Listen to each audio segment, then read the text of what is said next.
I'm at 5:12, so I think I'll go ahead and get us started. So, welcome for those of you that are here to my first Soccer-Bot workshop of 2020-2021. This one's all going to be about designing for a need. This is a cool engineering concept that I first learned in high school with my engineering teacher, and it's very cool that at the end of my time at Cal Poly, it's the first time I've kind of heard of this. And, it's a little weird, so I thought this is an important way to look at your projects. So, let's go ahead and jump into it. If I can move on the next frame. There we go. Here's what we'll be going over. So first, we'll take a look at what Soccer-Bot was, because obviously this year we couldn't really do much with it. Then we'll dive into what the need is in engineering. We'll go over that definition. Then, with reference to needs, we'll talk about the design constraints of Soccer-Bots, because that's going to kind of go back and forth. Then we'll go into design and what I'm calling from thoughts to bots, because it's kind of a cool way of you think of something first and then translate it to a robot. And then we'll close it out with a couple of cool points. Then there's some senior project stuff related there at the end. And let me know as well if there's anything weird that goes on with the video, because I am using a virtual camera to pipe it in. Sometimes it messes up on my monitor, and I look at OBS and it's perfectly fine. So if anything looks weird, you guys let me know. All right, so let's jump into it. So for Soccer-Bot's background, Soccer-Bot is a project that started in 2018. I joined robotics my first year of Cal Poly in 2017, and then I became the what is the position? I became events coordinator, and then I was talking with the officers in 2018 of like, what if we had another project? And it was something as an intro to robotics and Arduino. So then I came up with the idea of Soccer-Bot.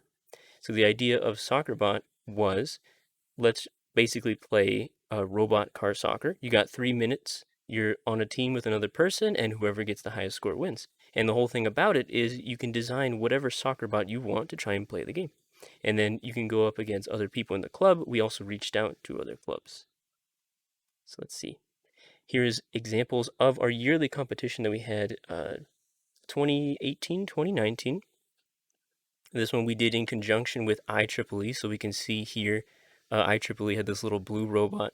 It was funny, the large robots, the one in white was my first Soccer-Bot. It is a box, and it had a little GoPro hole in the front and little like arms to try and push the ball. This is what did he call? I think this was Jeffrey. This was Jeffrey the robot all the way on the right, and it was also just another big robot. IEEE in the middle with their very efficient tiny bots. And we basically just played soccer for a little bit, and we had a good time. It was very cool. I wanted to have some videos, but like I needed to clip them up, so I couldn't link those in there. Also from Soccer-Bot, we have a branch off project called the Table Team. And in Table Team, we wanted to enhance what Soccer-Bot was. So right now, Soccer-Bot is all about you take your robot, you drive, and you score goals.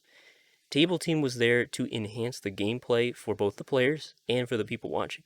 So for Table Team, we had all these little squares are special little sensor areas that if you drove over those, they would either affect the table or affect the Soccer-Bot in some way. And then there would be things in place to do that. Inspiration was Rocket League, for those of you who know who, or not who, for those of you who know what Rocket League is. So the idea of people passing over the boost gave us inspiration of like, what if we could do the same thing, but let's say you pass over a square and your Soccer-Bot goes faster. So Table Team was the more advanced version of working with Arduino for robotics. And that was one that I started a year later. And we had progress, but the quarantine came around and we couldn't really continue. So we've been just doing research on sensors and seeing what we're going to do for the future. I believe, yes. Does anybody have any questions on Soccer-Bot's background? Oh, and I also wanted to give an intro about myself too. Soccer-Bot. Oh, very good. Yeah, I had a bunch of people hyped because I had mentioned Rocket League, and that was when we had like a big room, and people were just like, "Oh, dude, that would be amazing." And it is very sad that. Excuse me, I did not hit enter. I think that was my mouse. Sorry.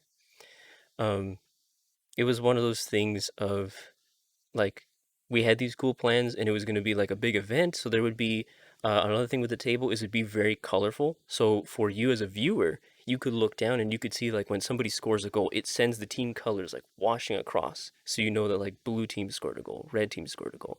Like teams could pick their own custom colors, all this cool stuff. So It is a shame. Hopefully, we can pick it back up when things in person start again. So, if you're interested in that stuff, yeah, exactly. So, it'll be very cool. And as a quick intro about myself, I am a computer engineering major.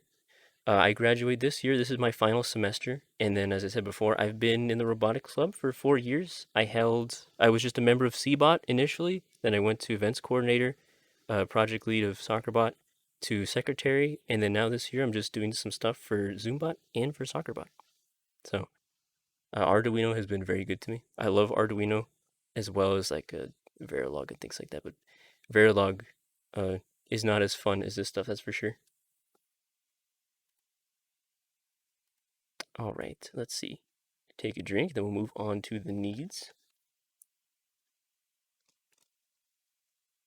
All right.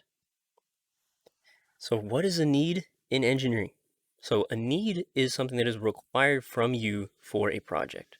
So, let's say if you're assigned something from your teacher and they say, like, oh, I want you to build like a light bulb controller. Your need is to create a system that can control the light bulb, let's say just make it go on and off. So, when you have a project, you want to identify what the need is. So, let's say for Zoombot, if you want to create an LED controller, what are your needs for creating that LED controller? And it's kind of as I just said. You want something that, let's say, turns on the light bulb on and off. You need a way to route the power from maybe like a battery or something like that to your LEDs. That is what a need is, and you want to identify those needs. For Soccer-Bot, the need of Soccer-Bot was, in the broad sense, build a competitive robot. You wanted to build something that was good at defending, something that's good at attacking, something that lasts a long time, it's light, doesn't get pushed around maybe. So then your project goal is to satisfy those needs. So, as I said, for the Zoombot, you control LEDs, provide mode functions. Soccer-Bot, you want it to be fast, scoring devices. Make sure your wires are secured, so if somebody bumps into you, you don't unplug. That was a sad story in the first competition. Every time I was touched, my robot would turn off. So it really was, I'm going straight. If anybody touches me, it turned off. So yeah, that was a rough one. But it was all fun in the games, that's for sure. We were all having a good time. So you want to identify the needs first and plan your build second. Now, the thing with Zoombot is you have many possibilities and it can be daunting. So when you approach something like Zoombot, you want to make sure that you say, okay, I have these parts, but what do I want to do? So when you have the stuff in front of you, identify what those needs are. Because if you know what you want to do or what you need to do, then you can start planning accordingly. How does everybody feel about needs? And also, I have advanced stuff enabled on Zoom. So if you feel like using the emoji things, I do have it on my second monitor over here. So I've got like the chat and stuff like that. Nice. I see confetti. Very good. So everybody good on engineering needs? Seems like it. Nice. All right, let's go on to here. So then we talked about needs in general. Something that goes with needs are also constraints. Because if a project says like, oh well, I need to turn a light bulb. Well, you could just do something simple that turns on a light bulb, but if you have constraints in the way, then you have to factor those in when you're trying to build it. So for Soccer-Bot, I had a whole rule book on stuff of like, this is stuff you can do, this is stuff you can't do, uh, this is stuff that like you should do, or stuff that is dangerous, be careful. Since that's not a thing, what I did was I'm going to take the constraints from my huge list and I'm going to summarize them here so we can use them and think about how that's going to work with the needs of designing a like working soccer ball. So the first one was you have a 12-inch cube maximum size, so a foot, a foot by a foot soccer ball. That's your biggest size. Second one, 2-pound max weight limit. We also had rules for no flying because some people did say like, well, what if I just built a drone and just zoop dropped it in the goal? And I was like, how dare you? We cannot have that because everybody's going to be at a disadvantage. No dangerous or hazardous weaponry. We are not battle bots. I got that question so much of it, if people can like put saw blades and stuff like that on their bot, and we both have a moment of like we're all sad. Is a sky crane flying? I mean, if you can fit the sky crane within a 1 foot block initial starting size and somehow like boost it, you know, you've outwitted my rules. There was somebody who did outwit my rules once because I said, which actually I'll hold that till I go to ball wording. Also, no intentional bot damaging. It was a thing of we wanted to keep the game fun and like entertaining because it was about creativity. I wanted people to have a good time while also using the stuff they built. So we didn't want anything that like specifically would like rip out wires from people and stuff like that. And the last one, no ball hoarding. So you can't take the ball and like you're up a goal, encase it in a box, and then just sit there. That one was something that we prohibited. Uh, so with rules, somebody said like I made it so that half of the soccer ball had to be uncovered. So like if this was the ball, like you half of it had to be exposed. It's hard to picture. Half of it had to be shown. You could see it. Everybody could see it. Us referees could see the ball. Uh, Somebody said, "What if I made the box out of clear plexiglass?" And I was like, "How dare you?" I actually had to go in and say, like, even if I can see it, it can't be half covered. So it was a lot of back and forth between people, like a lot of fun things that people mention, things I didn't realize. So these things are your constraints. So when you're building a soccer bot, when you're identifying the needs, you have your needs on one side and you say, okay, cool. But then consider this. You have your constraints on the other side. So I have to do these tasks while avoiding these things and making sure that these are also satisfied. So, how do we feel about constraints? Everybody good on soccer bot constraints? They're not like perfectly relative. I'm giving them like mostly as an example. If you were to build a soccer bot right now, like obviously you don't have to adhere to these.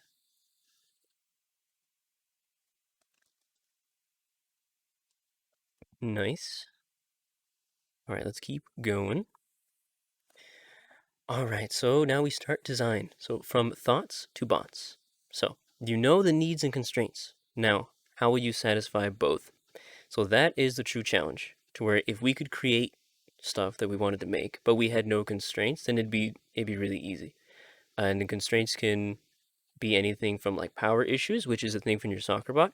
If you're battery powered on your soccer bot, you can imagine you can't have 20 motors firing off, or your batteries are going to be out of here. So in that sense, you have your constraints and your needs. How are you going to satisfy both? Now, to do this, this is kind of like it's a half and half I've heard in my classes. But one thing that I like to do, kind of for robotics specifically, is forget about the robotics. Just think about it abstractly. Because if you think about it abstractly, you're not thinking like, oh, well, I guess my broadcast thing is filtering out the mic, kind of. So let's say if I have this is my robot arm, is the microphone arm right here. If I have this and I'm already thinking like, oh well, I have to use this, you're gonna limit your ideas on what you can do. So don't even think about the robot, think abstractly. Then brainstorm all the ideas, get them all collected, as weird as they were. That's something we did for table team, is we threw all the ideas on the whiteboard and we go like, okay, now that we're done, then we translate it to robotics design and see how it's going to work. So that was the thing with brainstorming. Another thing that I have done in the past is in my high school, I was part of Vex Robotics. And if you know about Vex Robotics, every year you have a design challenge. And you have to compete in like kind of like a little game where you have a certain amount of time, score points, and then you progress on. With sorry, the Zoom notification join sounded so loud in my ears. That like cracked my brain. But also welcome Jeff. So for those designs, you always had to come up with a new thing every single year. So for that, what we would do is we would just ask the question of like, okay, if we needed to do this challenge ourselves, how would we actually do that? So let's move into that slide. All right. So let's do a little practice here. We'll give it a little run through. So let's start with navigating the field, and I'll do this one first, and then for the scoring section, if you guys do want to do some participation, you can type in the chat like ideas you have. All right. So if I'm thinking of navigating the field, I am playing robot soccer. How would I do it? I don't want to think of my Soccer-Bot kit right now. I don't want to think of my Zoombot kit. First, I just want to think of how am I going to do it. So the first thing that comes to mind is like, well, if I'm playing soccer, things that move around are cars, and cars have four wheels. What if I just made a four-wheel soccer bot? There you go. You don't want to think too much about it. Think of things that already work and say like, we could build a car. It already is like soccer bodies that look like a car from the ones you've seen, but pretend you haven't seen it. Another thing you can think of, like, well, how else do you navigate the field? You have a tricycle, you can have two back wheels, one in the front, that might maybe help you with steering, and you're just thinking of stuff that helps you navigate the field. Another thing you can think of is when you have a car, you turn the front wheels, and that allows you to turn a little better. Maybe we could have like a steering column for our turning. So in this idea, we're thinking of how to navigate the field without thinking of how we'd actually build it yet. And it depends on the person. You might not be somebody who does that. You might think directly of just like, yeah, let's recreate a car. But it's one of those things of, I think I experienced that in robotics.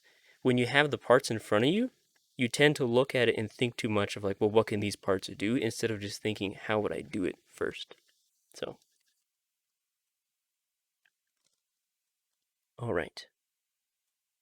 So how does that sound good? Does that idea make sense? Thinking broadly before we start actually thinking of stuff? Nice. I see thumbs. Cool. All right. Participation time if you feel like participating. Now, here's the juicier one. Let's think about how you would score a goal. So, if you were going to score a goal in general, let's not even think about Soccer-Bot, but let's just think of scoring a goal into a net. How would you do it? How would you, as a person, score a goal? And if you want to type it in chat, or if you like using the microphone, feel free to. How would you do it? Let's see.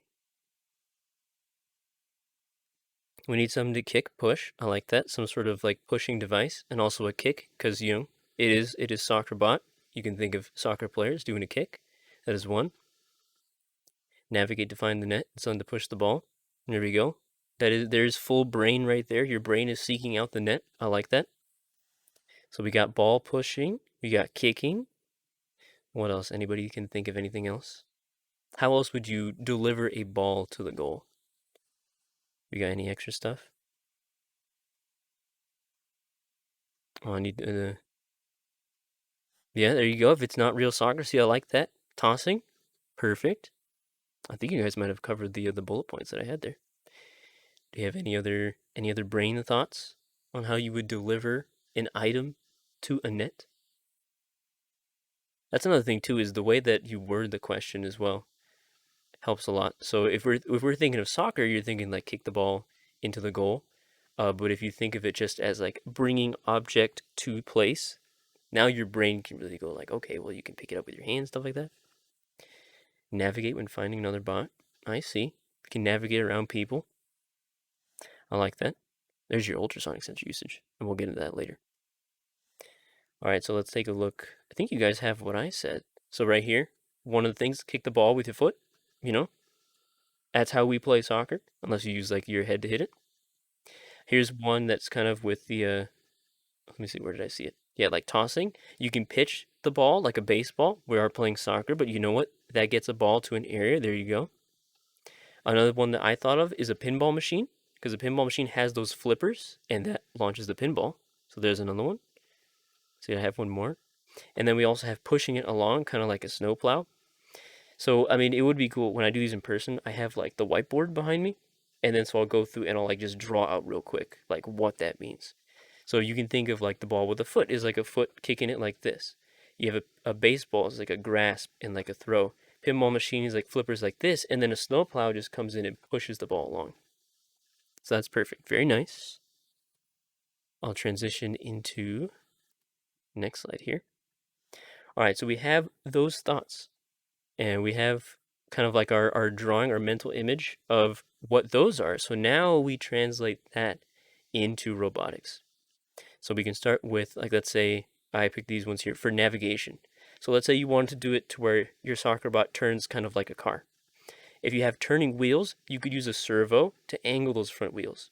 So if you wanted to actually get them to pivot like this, put a servo here, and then maybe whenever you want to go left, it just turns those wheels like this. So then there you go. Now you've created your steering column sort of thing. Now for the soccer ball kick, you can have a servo with like a long swinging piece. And then I also put things to consider here. But you go from, let's say, your foot as a kicker, mount that servo, mount a piece to it, and then you can go like this. So once you have the idea in your head, now find out how you're going to do it in robotics. Thing to consider though, let's say in reign of the constraints, if you have more servos, you're going to need more power. So then as you begin to translate like the brain thought into robotics, start remembering the constraints and you can say like, okay, is this actually going to work? That sort of thing. You have your baseball pitch, which can be a claw-like grabber, kind of like a crane machine. It can come down, grab the soccer ball, and then, maybe you have another servo to just like spin the arm, launch it that way. Now, the thing with that is it going to be small enough to fit within the robot's dimensions? And then for the snowplow, maybe you can 3D print a little shaped wedge that's like perfectly notched for the soccer ball, and you can move it in that way. A good thing about that is, let's say it's lightweight, you don't need any extra power, so that's considering more constraints. How is that idea on, like, just off the top of my head, translating it from design to an actual robot? Does that make sense how that process kind of goes? It's great to have a whiteboard. I love to have a whiteboard when I do that. It helps so much. Nice, getting thumbs. I like the thumbs. Pretty good. All right, let's keep on going then. All right, this is closing thoughts. All right. So your needs. Sorry, I feel like I worded this weird. I would love a Zoom whiteboard. That would be cool if I could have like a little stand up. I have a whiteboard. I think like the way my camera's on too close. I'd like a little micro whiteboard. All right. So your needs lead to goals we fulfill. So that's something to keep in mind. Is if you want to have a goal for your project, then you want to have those needs in place so that you can satisfy them. It's kind of like putting them on a checklist. If you're a person that makes like a list of stuff you need to do, and you start checking stuff off the checklist, and it's real good. Needs are perfect for that because you identify what those things are, and you can go through and say like, okay, this I've checked and I've considered constraints. Done this one, consider those constraints. And you can find needs in anything you build, and also anything you do is one of those things of like, I had that one class that's like, oh, everything's an argument, and kind of, I that's kind of annoying. Needs are the same way. You can find the needs in anything. Like if you're doing a paper for a class, you can say like, what are my needs here? Well, I have to prove point A, B, C, and D, but I also have to keep in mind like I need support, I need commentary and stuff like that. And then from small scale robots to large scale robots needs. So Soccer-Bot, very small robot. The needs there is like build robot that pushes ball into goal and does not stop during competition. And then if you scale up to something like C-Bot, the needs for that one are much grander to where you need to collect data for the AI. You need to make sure that you can create the place where the camera's going to work. You need to get all the other sample stuff. So needs are everywhere. Also, a good thing is that needs help prevent feature creep. And feature creep is when you have like a project. So let's go back to Zumba. You're trying to make an LED controller, and you're like, okay, I got my button, and I push button, and it turns on LED. But then before you finish it, you go like, well, what if I actually added like a color changer to it? And then you're doing the first button, but you mix some of that in afterward. And you go like, oh, well, what if I also had like this control a beep? So every time it does that, it'll also beep. The issue with feature creep is it starts to kind of congest what you're doing, and it's not too clean. I've definitely had that before on little house projects that I've made, to where I start with one idea, like I tried to build an Arduino desk fan, and its downfall was when I tried to make it oscillate and also have a wind function, to where it speeds up and it slows down automatically. Uh, because of that, it ended up melting and it fell and it shorted itself, and I was very sad. Feature creep is tough. It's fun because like that's more creative when you just keep adding stuff to it. But keep in mind, it can kind of clog up what you're making, and you might lose sight of what the original needs were. So if you have your needs in place, you can satisfy those needs and say like, okay, I'm good on what I did before. Then come in and say like, okay, what can I actually do with this? It's kind of like uh, make your V1 and then come in with a V2. That's why having like V1s and V2s is a very good idea. Uh, don't be like V like 1.1001, V 1.0002, and just keep kind of tacking things on. It's helpful just from stuff that I've built to get your original idea in there done. Get that all settled and then move on. Let me see. That's what makes, Christopher says, that's what makes agile development, or sorry, that's what agile development, that's what agile development was made for. You make something and you put changes in the next revision. There you go. It's a great idea. it helps keep things organized. I'm trying to learn that on GitHub with coding. I try to do like one chunk of stuff like, hold on, I was gonna fix this. Let me fix that issue, upload it so I kind of got like the little save state, and then I'll start working on something else. Because sometimes I'll actually forget if I finished something or not, and then both of them aren't finished. All right. So be as creative as possible when first trying. Oh, sorry. I broke my brain on that. Be as creative as possible at first when trying to satisfy the needs. That's also another tip. Is don't limit yourself and think like, well, I have to think of like this super efficient design first. I've tried to do that in the past, and I don't know. One thing about doing projects, especially like you guys are in robotics, Zoombot can easily be like a fun project for you. So you want to keep the fun in it. One of the reasons why I'm doing this for Soccer-Bot is because I tried to pitch Soccer-Bot as like, this is fun. Just come in here, go to my workshops, learn how to build the Soccer-Bot, and then go have fun in building your design. And you know what? It might not win. I'm still going to give you like a candy for participating and be like, this is a really cool design. Maybe you'll get an award for very cool design. I had ideas for stuff like that that'll be like, I like this design, give them a trophy for that.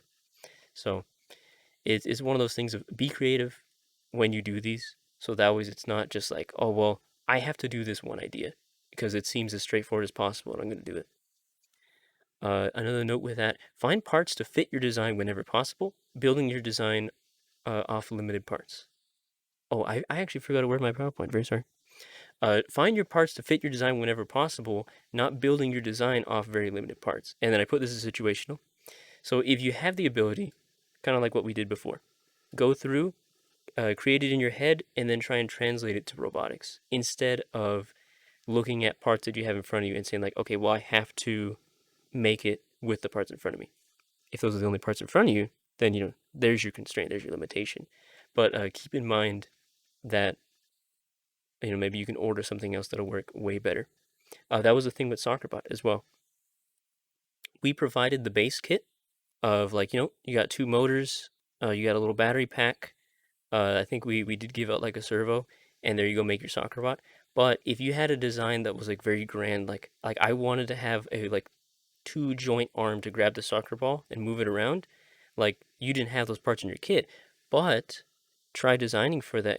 Let's say they could reach out to us and say like, hey, do you have extra motors? And we'd be like, yeah, sure, that sort of thing. So that's one thing I try to keep in mind too, especially with like ordering stuff off Amazon. If it's cheap, maybe you find like something extra to be like, oh yeah, this will work really perfect. So, and then my last thought here is if any of you are in senior project, this whole thing about the needs is going to be pretty big because I came to senior project with my own idea. In short, it is like a floor-based detection system. You walk around, it lights up LEDs around you, keeps that information, and lets you do certain things with it. We had this task of we had to identify what those needs were. And in order to do so, we had to also consider the constraints. So we actually did an assignment where it said like requirements and constraints. So we listed off what were the requirements, what were the needs basically, and then we came in and said, okay, what's our limitations? We didn't have too much money because we weren't being funded. We had to work with 1 year. Thank you for coming. I'll see you later. We had only 1 year. We also had COVID. We couldn't meet in person. What can we do with that?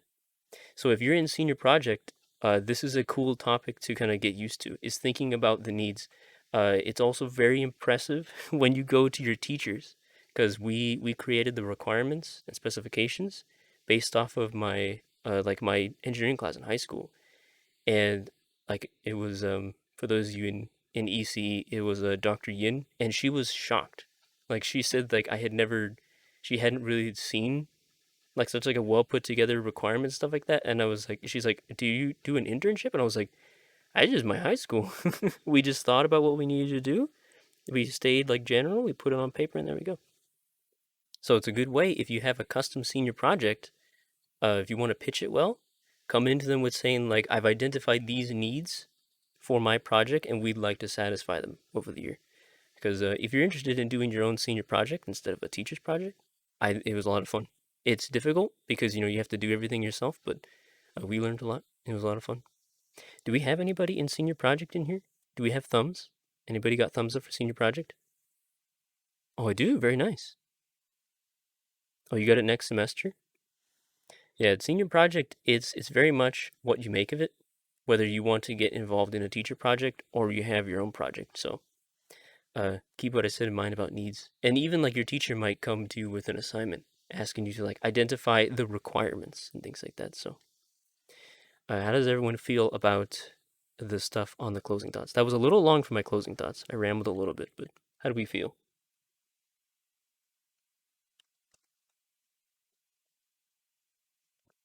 Nice. We got thumbs.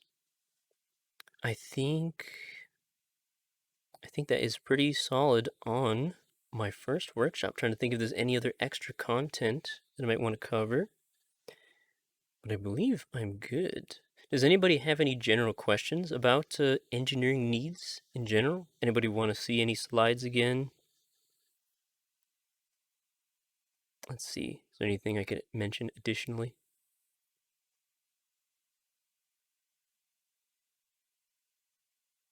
Seems like we might be good.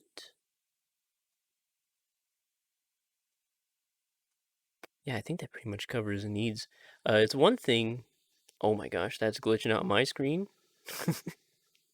It's not glitching out in OBS or in Zoom, and I'm glad. That looked terrible on my end. Whoa. That looked like it broke my monitor. Nice. Glad you liked the workshop.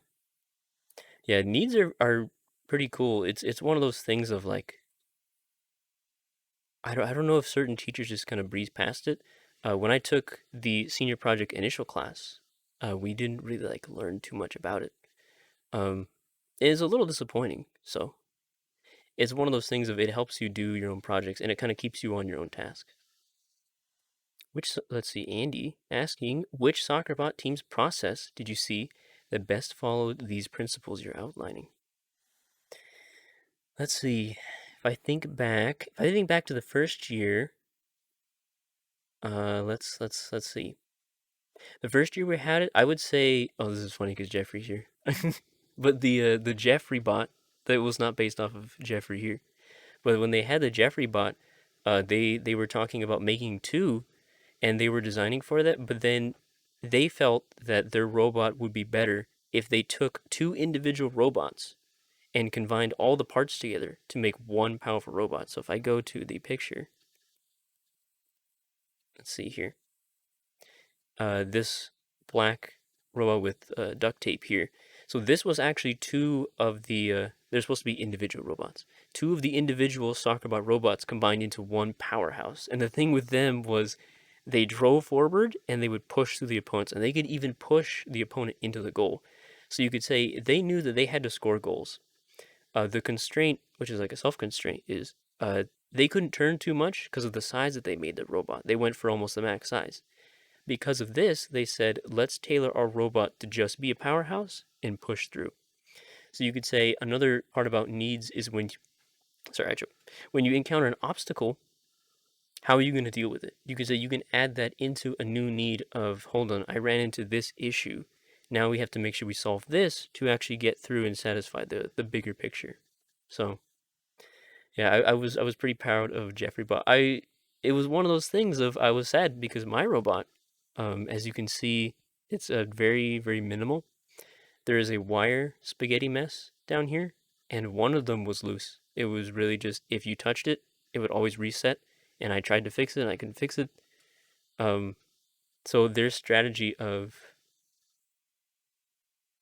oh yeah, Jeffrey's asking the Jeffrey bot.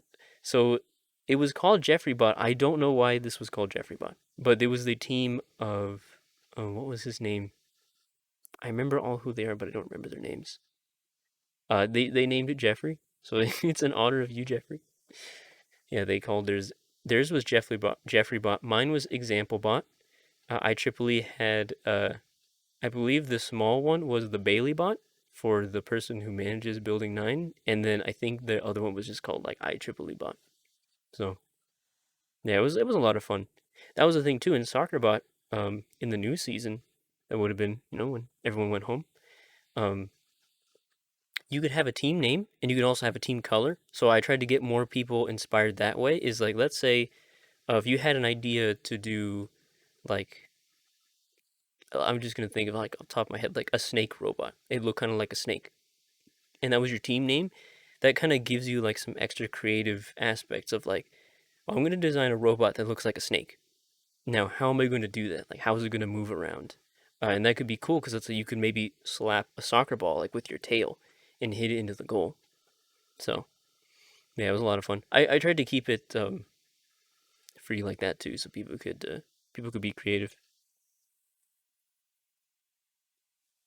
Let's see. Anybody else have any other questions? Otherwise, we might be good in the workshop. Thank you for coming, Dakota. Thank you very much.